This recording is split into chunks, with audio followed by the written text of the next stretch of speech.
Magluluto kami ngayon ng pancit canton dito sa isa kong kalan. Siya. Ito ang kanyang performance. Yan.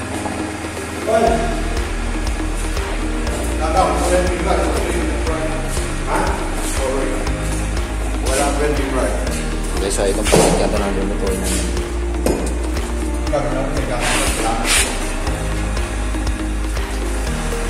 Okay, so yan ang performance ng aking kalan. Blue flame ang output niyan. Ito ay walang center nozzle.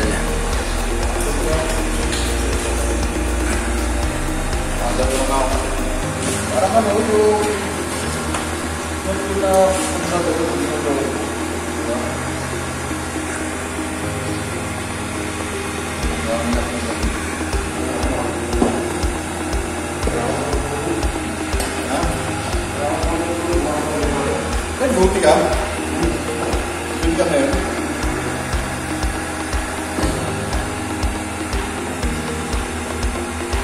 Malapit na mga anak.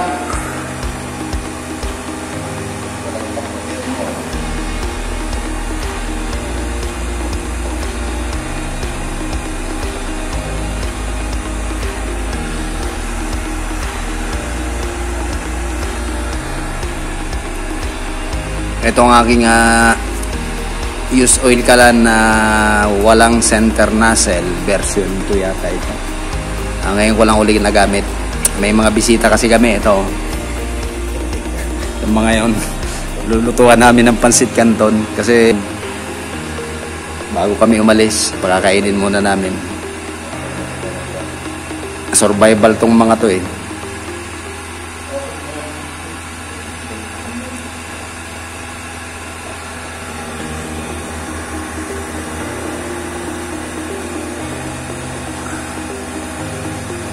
Ganda ng pagka-blue flame nito, lalo siguro pagkagabi.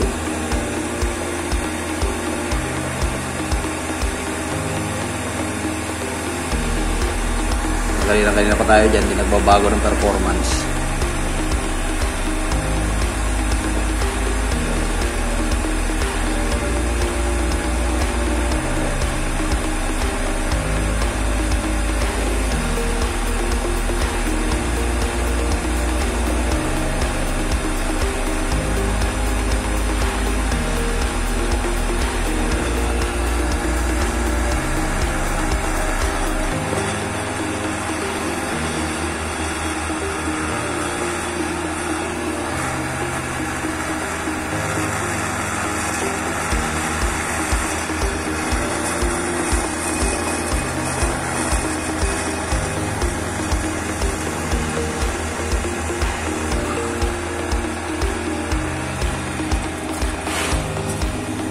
Medyo umukulo na, malapit na ito.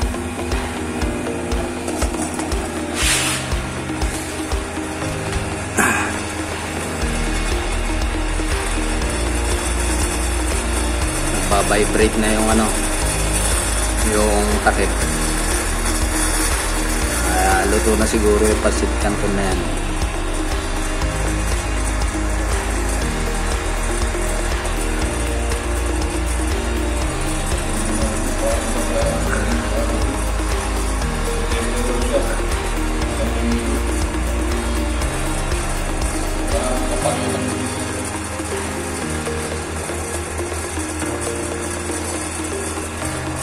Tetest na?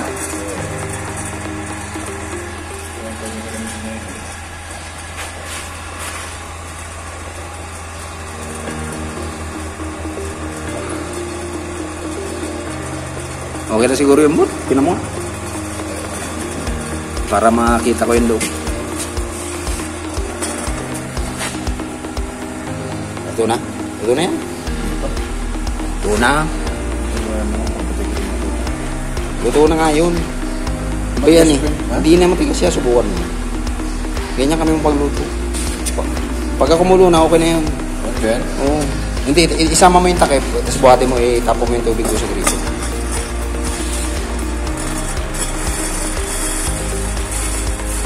Hindi niya mahawakan kasi mainit daw yung hawakan. Papatanggal ko lang yung kaserola para nakikita nyo yung laman ng aking kalan na ito. Ito yata yung version 2 ko na chamber na walang center nozzle. Tignan nyo yung loob para nakikita nyo. Papatanggal ko na yung ano. Ayan. So yan ang kanyang loob. Ayan, kung mapapansin nyo, wala siyang center nozzle. Malinaw na malinaw yan. Malinis na malinis yung ating chamber.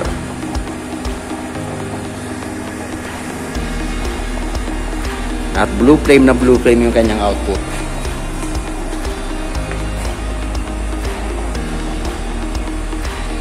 Ngayon ko lang ulit ito na subukang sindihan o gamitin.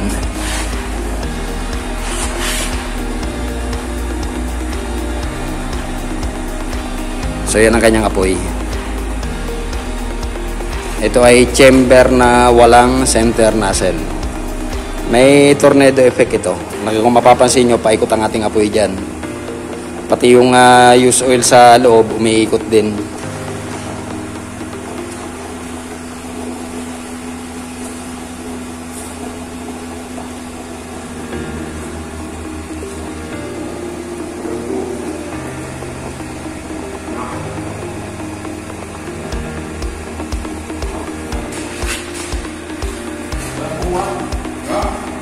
Baka na.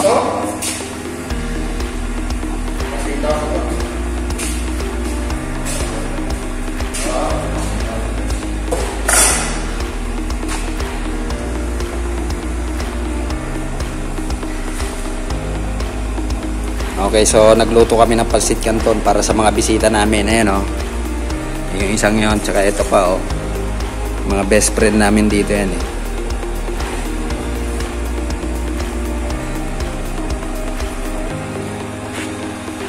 Antayin nyo na yung pansit canton. Yun, luto na.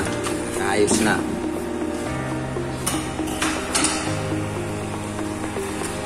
Okay, so ito yung aking kalan na walang center nozzle. Yan, kung mapapansin nyo, ayan, malinis na malinis ang ating chamber niyan. Walang kalaman-laman yung ating chamber. Wala siyang center nozzle. Okay din ang kanyang performance. So parang mahigit na kami kalahating oras, wala pa rin ako nakikitang carbon formation. Maganda rin siya. Kung mapapansin nyo, malinis yung ating loob ng ating chamber. Yan. Hindi siya basta-basta nagbubuo ng carbon.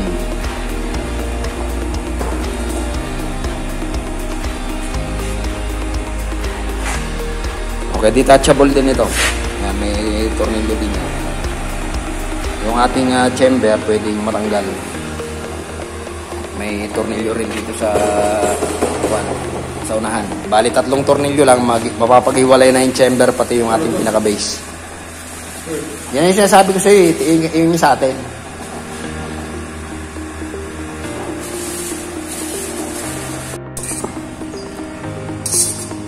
Pakakainin na namin yung aming mga bisita.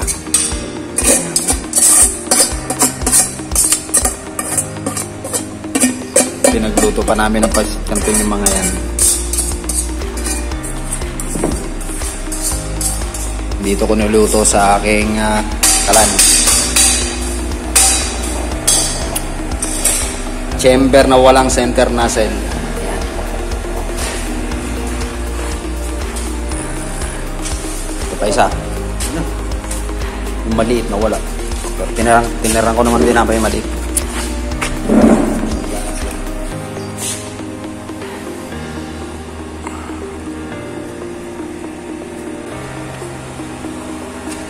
Hindi pa rin nagbabago ang performance. Kaninang-kanina pa.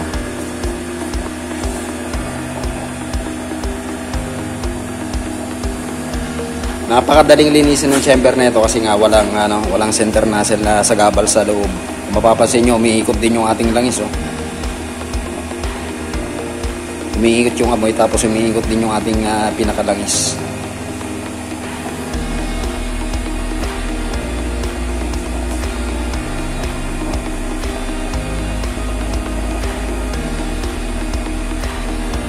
Bali, pangalawang version ko na yata ito. Ngayon ko lang uli nagamit.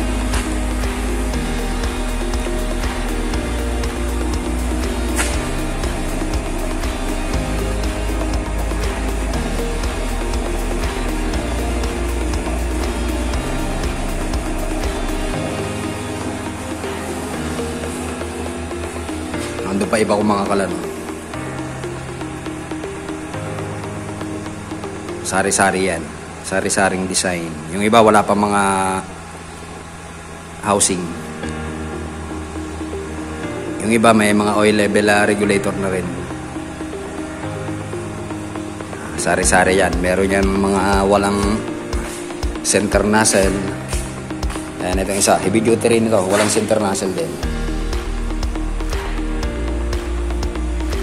Yung iba merong may nozzle. Ito wala rin center nozzle. Ibang style naman. Ayan. Pakarami ko pang kalan dito.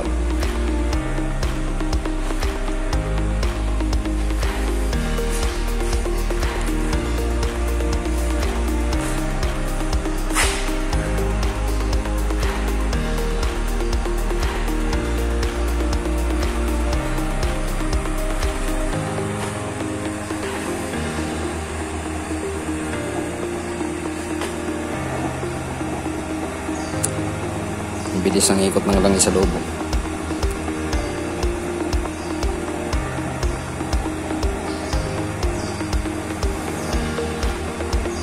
Matulin din ang ikot ng langis sa loob ng ating chamber.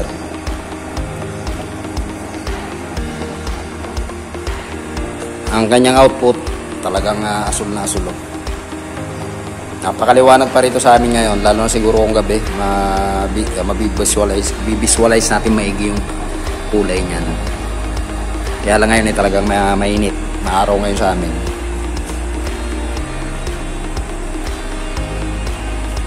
Ginamit lang namin to kasi may mga bisita kami, naubos na. Wala na natira. Mabait kasi sa amin tong kuwan na to, yung bisita namin. Pinagluluto ko yan kapag dumadalaw dito. Okay, so hanggang dito na lamang muna ulit. Maraming salamat sa pagsama. Isa pang sulyap ulit. Ito ay use oil kalan or use oil stove na walang center nozzle. Yan, kung mapapansin nyo, malinis yung ating chamber. Umiikot yung ating pinaka use oil sa loob. Wala rin carbon formation. Okay, so hanggang dito na lamang muna ulit. Until then.